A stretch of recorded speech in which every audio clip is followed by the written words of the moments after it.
consigo ir além do teu olhar. Tudo que eu consigo é imaginar a riqueza que existe dentro de você.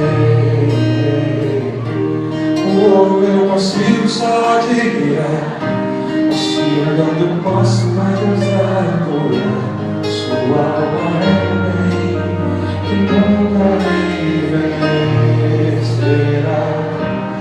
O pecado não consegue esconder a marca de Jesus que existe em você. O que você fez ou deixou de fazer não mudou o início. Deus escolheu você.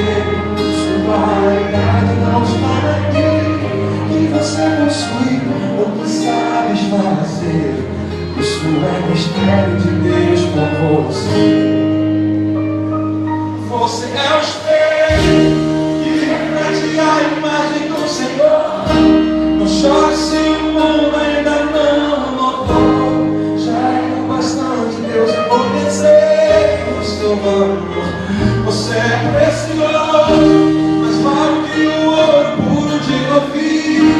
Se você desistiu, Deus não vai desistir.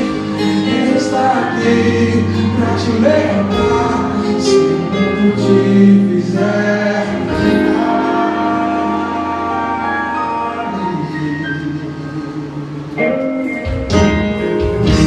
o ouro eu consigo só admirar, mas te olhando eu posso a Deus adorar.